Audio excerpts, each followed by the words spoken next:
Do you want to lead or shall I? Well, hello and welcome to the Cairngorm Scotland Rugby Podcast. Fantastic. Probably the thing you would least expect from us. Maybe not, but it is probably quite out of the blue. Yeah. Oh, out of the blue. Talking of which. On the Blues. More on the big Blues. LA Blues. Bit of quick background. We're obviously both, Robbie and I, are huge rugby fans. Predominantly, I would say, more than football, we both absolutely love ruggers. So The beautiful game. So we thought we would do another segment. We love making videos. Here's another weekly video for Jack to edit. And so during the Six Nations, we're going to do a weekly video recapping and looking forward from the previous weekend to the next weekend of Scotland games. So we are 5 days out now till Scotland-England. Yeah, and what I will say quickly is you're probably thinking we don't need another Scottish podcast. But I would argue, how many other specialty coffee-led Scottish rugby podcasts are there? Yeah. Of which I don't think there are any. Oh, no, sorry. Going back on that as well, so many of the people we're looking at, we've got the Scotland squad list right in front of us. So many of these people frequent Melville and to a certain extent Frederick Street on a regular basis. Yeah. So, and we should say we're in Frederick Street at the moment. Yeah. So Frederick Street, we are in Cairngorm Coffee, the cafe on Frederick Street. Yeah. And you may recognise it from we had big Tim Visser in for his series with Peter Vardy, doing a wee segment with Shuey. And also Big Jim Hamilton has been in doing a podcast with Edinburgh's sweetheart Roddy Grant for the Rugby Pod, right? Yeah, that was absolutely awesome as well. I'd highly recommend listening to that podcast. That was a fantastic one. In fact, just turn this off and listen to that one. Just crack on. Another reason we're doing this, we made some banging Cairngorm merch, which is like basically Scotland rugby tops. So these are available online. They're totally legal. Like there's literally no copyright infringements whatsoever. We've massively double checked that. So they're available to buy. Yep. And they make you look great. Yep. The famous coffee rugby shirts. Anyway, so let's get on to previewing. So are we talking about who we think might or just some talking points? Let's quickly go in. Is there any surprises for you in this Scotland squad? And then I think we're going to go briefly, because we don't want this one to be too long. We're going to go briefly into what's our predictions for this coming weekend, Scotland versus England. Yeah. And also, let's predict where we think Scotland will finish in this year's Six Nations. Well, so to answer your first question, I would say largely there's not a huge amount of surprises. There are obvious admissions in every area. The likes of like Velicott and Nine, who I think has been fantastic at Edinburgh, but I can understand the alternatives with Horn, White, and Price. Yeah. Largely, you look at the back row, who's just the next one on this list, and it is absolutely banging. And it's quite hard to fight in against all those people. Now that you've got the likes of Andy Christie and Jack Dempsey coming out of nowhere, you've got Hamish Watson back from injury, the captain Jamie Ritchie. Sam Skinner obviously playing multiple roles there. Yeah, and Matt Ferguson as well, who I thought was absolute class last year. Yeah, I think again, rash outs. We're so Scottish, so we think, unlike Matt Ferguson, if he keeps going, could be a lion. But I don't know if that's a really stupid thing, and I think maybe we'll get absolutely bagged in the comments. But I think he's good enough to be a lion. How big is he on this sheet? We're on great. So this is all.rugby. Great little stat sheet. 1 meter 87, 110 kilos. 110 kilos, 6'2". He's not actually as big as Jimmy Ritchie, which is he basically weighs roughly the same as Robbie. Yeah, it does actually. Yeah, maybe not too late. Now I've got my shirt on. Mate. So the other person I was going to mention was Crosby, who I think is absolutely class at the moment. Yeah. But we'll get on to it. But once you start looking at actually who might feature, it is so competitive. Yeah. I think Scotland's always had great back rows. So we've kind of grown up in the period of great failure. You were born just after the Grand Slam. I was in the Great Depression, literally. So we've seen that one championship win in 1999, and that is it. So, but I think throughout that whole period, we can always say we had pretty good back rows for most of my life growing up. I can always think we've had great back rows and probably great nines as well. You mentioned Jason White earlier, and I had his poster on my wall in Elgin, and I walked in here once for a coffee, and I literally was shaking when I saw him. Not because he's an absolute behemoth, but because he is a big man. It's quite scary. Just, obviously being a big fan and all. No, and we're fortunate as well, I think, through some of the work we've done with Cairngorm to meet people like Jim Hamilton as well. These guys that growing up, you're like, how cool is Scottish rugby? Although I would say Jim obviously played during the Great Depression. Part of the Great Depression. But had some memorable wins. And I think that's the best thing about supporting Scotland is I think, 2005 to 2010, we beat England at Murrayfield a couple of times during that period. So bad to be harking back to that and being like, that's what makes a good year. But that made a good year back then. I think about it quite often. I'm like, would I actually want Scotland to be an Ireland or a New Zealand? I mean, there's arguments for and against, but it's the thrill of the chase, isn't it? I just love this time of year when you're getting all psyched up, getting ready. I mean, you're going to Twickenham, which is going to be unbelievable. Hope. But that kind of concept of just hope, and it all just bubbles up, and then all falls apart. But for all the Scotland fans, those memes will start kicking around where it's that time of year where Scotland fans are like, Graham Love, he's going for it. I think we can win it this year. And we have that chat in our lads group chat all the time. Got to believe. Could this year be Scotland's year? We'll get onto that. So, any more surprises in this squad? I agree with you. I think Luke Crosby's been absolutely on fire recently. A big surprise is probably the WP now still going strong. 36 years old. He is an absolute weapon, isn't he? Yeah. I think this is again not a surprise. Pierre Schumann. I don't know if you saw the last game with the greatest Schumann. It was the amount of carries he made was absolutely phenomenal. Unbelievable. One try, I think he had about 12 carries or something. Played 80 minutes. So I think, let's go through it because I think he is number one on my team sheet.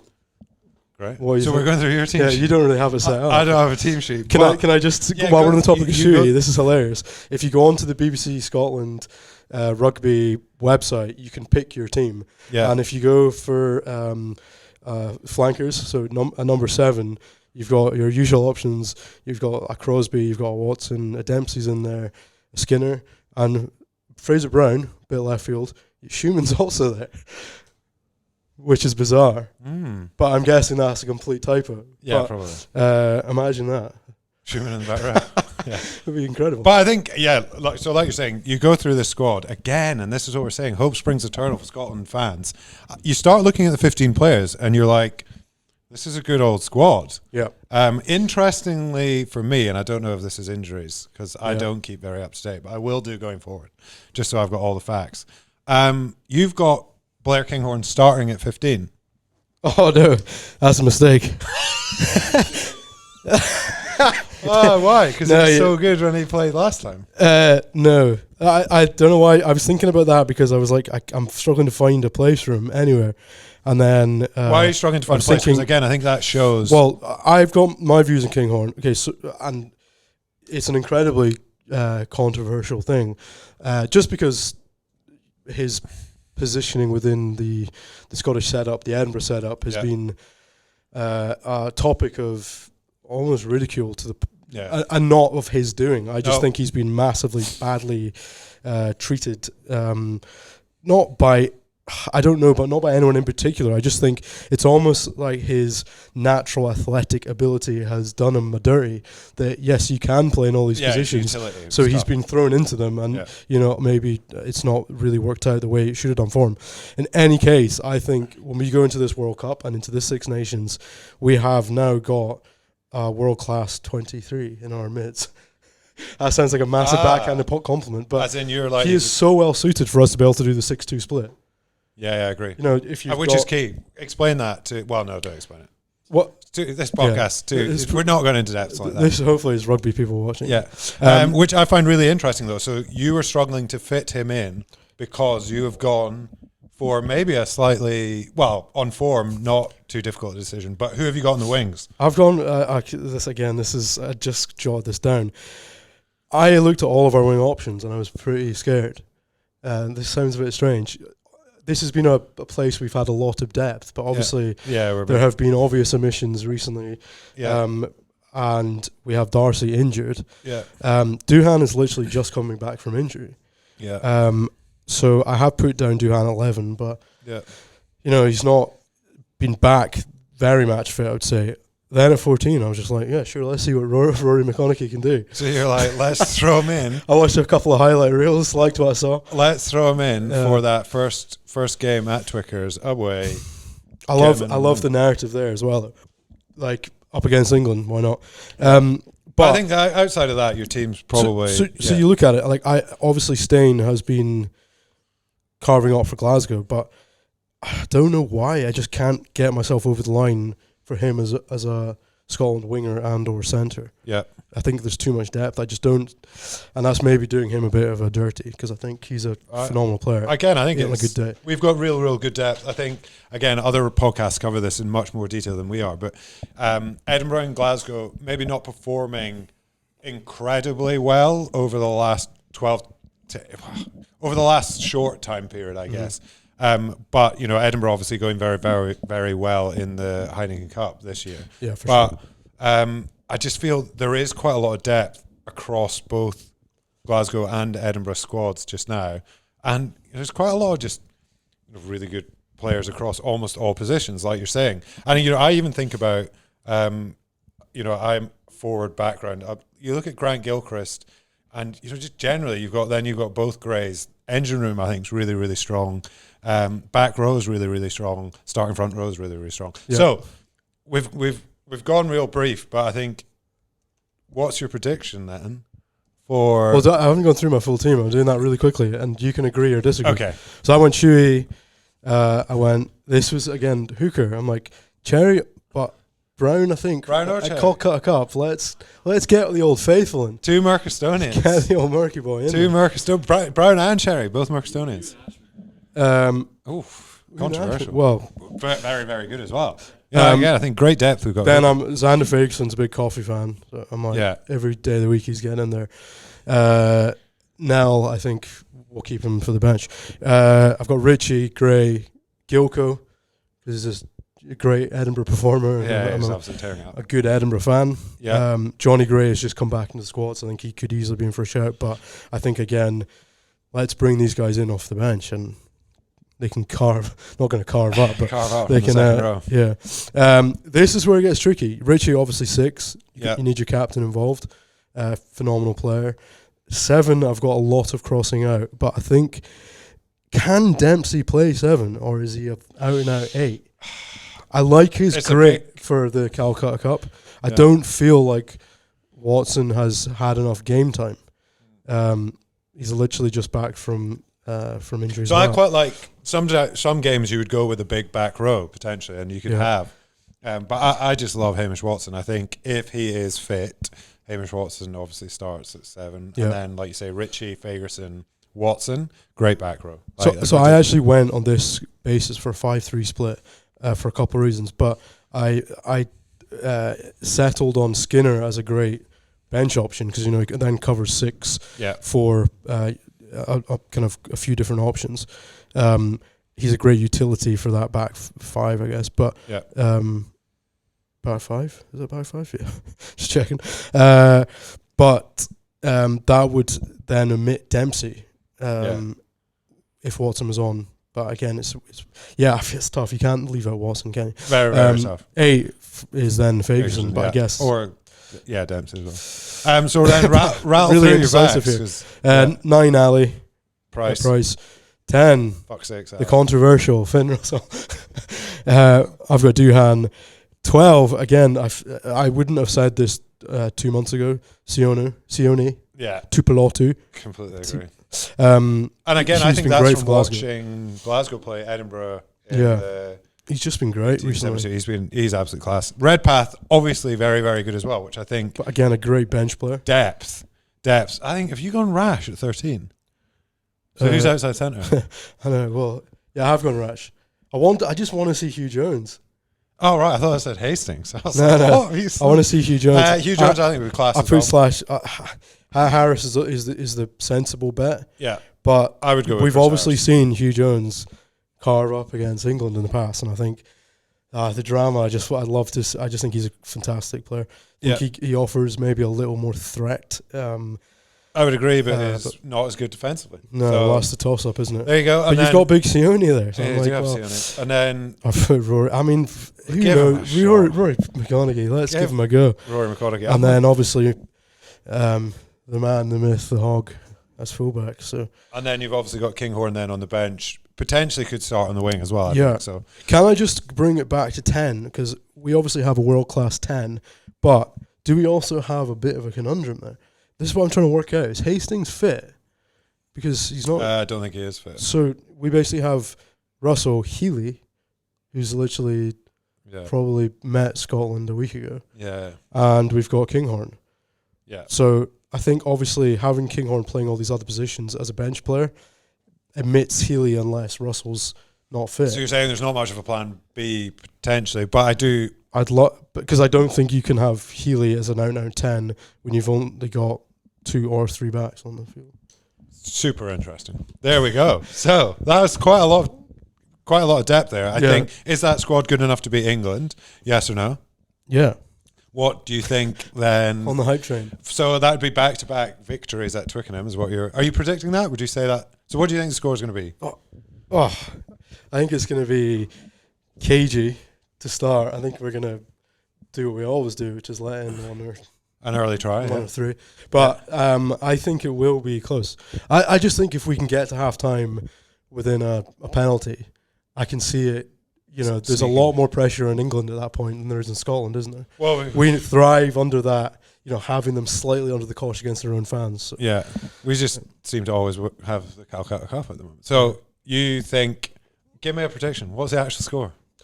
I'm going to say 24-12.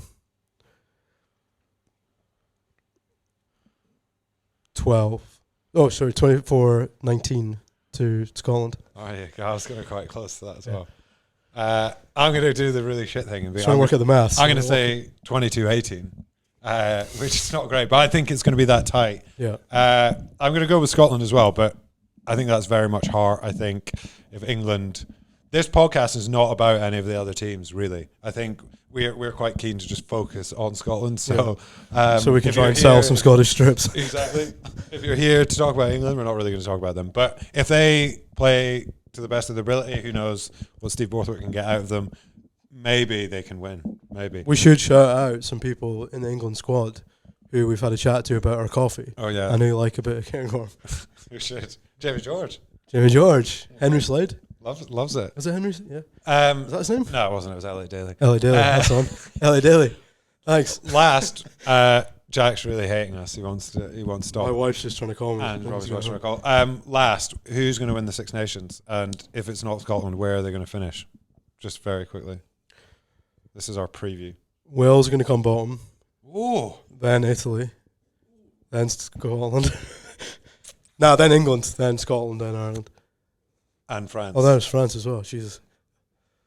Why am I forgetting them? They're probably going to come top or between Ireland and France, isn't it? Yes. It's tough. I guess the way always it falls for Scotland in particular, we have England-France away or England-France home, and then you have obviously Ireland, Italy, Wales, in the reverse each year. So it's tough. It's a tough old one. So basically it's an amazingly exciting Six Nations. Warren Gatlin's literally just coming back into the fold. So who knows really what can happen. So you think Scotland are going to finish 4th? I think Scotland I want them to finish 3rd. I think they'll finish another glorious 3rd. I thought I was putting them 3rd, but I forgot there's more than 5 teams in the Six Nations. Well, it's more, I think we've got home games. We've got Italy, Wales, Ireland at home. Can we beat Ireland for fuck's sakes? Yeah. I'm like, we need to beat Ireland. So hopefully we do that. Come on!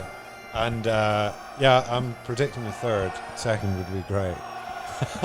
Maybe we'll win it. Oh my god! Right, I might change my son's name. Join us next week, where we will review the performance against England. I'm actually going. I'm going to enjoy it. See you on the other side. Bye. Enjoy. Have a good week.